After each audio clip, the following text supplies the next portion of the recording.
Today, we're talking about a growing issue that affects many of us, a concept called the digital twin.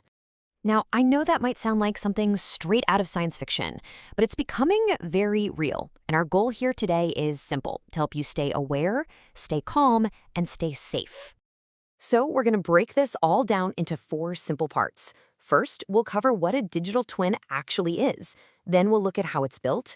After that, we'll talk about the real-world uses and the risks. And finally, we'll get into what you can do to protect yourself. All right, so let's dive in. What exactly is a digital twin? You might think of something like your social media profile, but it's really so much more than that. Let's get into what this actually means. The phrase to really focus on here is living simulation. See, this isn't just a folder with your old posts or pictures. It's a dynamic, constantly evolving model of you. It's designed to learn from all your data and try to predict your next move, what you might buy, where you might go, or even what you might be thinking. So how in the world is this incredibly complex digital version of you even created?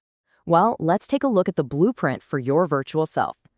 It really happens in four main stages, and it all starts with data collection. But this isn't a one-time thing. It's actually a continuous cycle where each step feeds into the next, making the model of you more and more refined over time. Just think about your average day. Your smartwatch is tracking your health. Your phone's web browser knows exactly what you're interested in. Your social media shows who you're connected to. All of this data, from all the devices we use constantly, is being collected.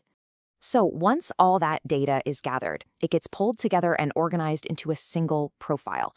That's when powerful AI models get to work, creating simulations of your likely behavior. And here's the really crucial part. It's a feedback loop.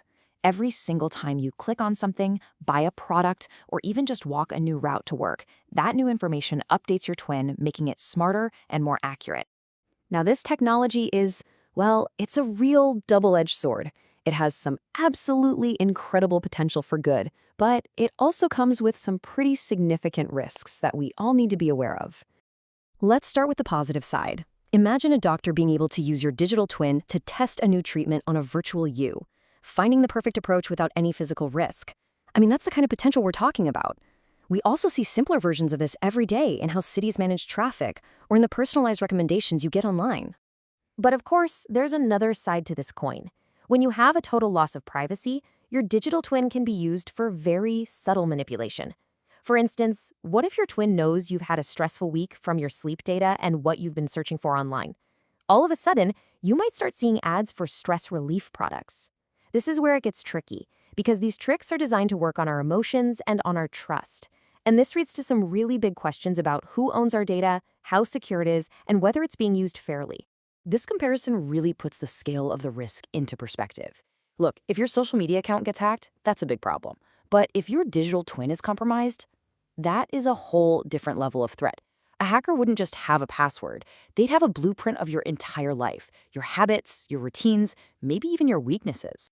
So with all of that in mind, what can we actually do about it? Well, that brings us to our final and I think most important section: how you can start taking back some control over your digital self. Here are a few practical steps you can take. First, really pay attention to app permissions and only give the access that's absolutely necessary. Second, try not to link all of your accounts to one single ID, like your social media or primary email. Third, you can use privacy tools like VPNs to help cover your data trail.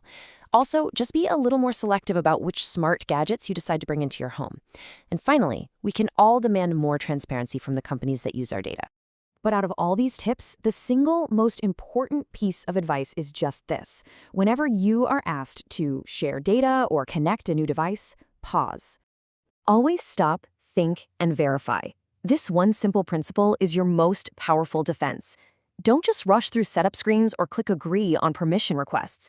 Just take a moment to understand what you're actually agreeing to. This quote really gets to the heart of it. We've moved beyond just protecting an email address or a password. The conversation now is about protecting a complete virtual version of ourselves. The goal here is not to create fear around technology, but to help you stay informed and cautious. Awareness is protection. If you stay alert, you stay safe. Thank you for watching. Stay safe, stay aware, and please share this information with your family.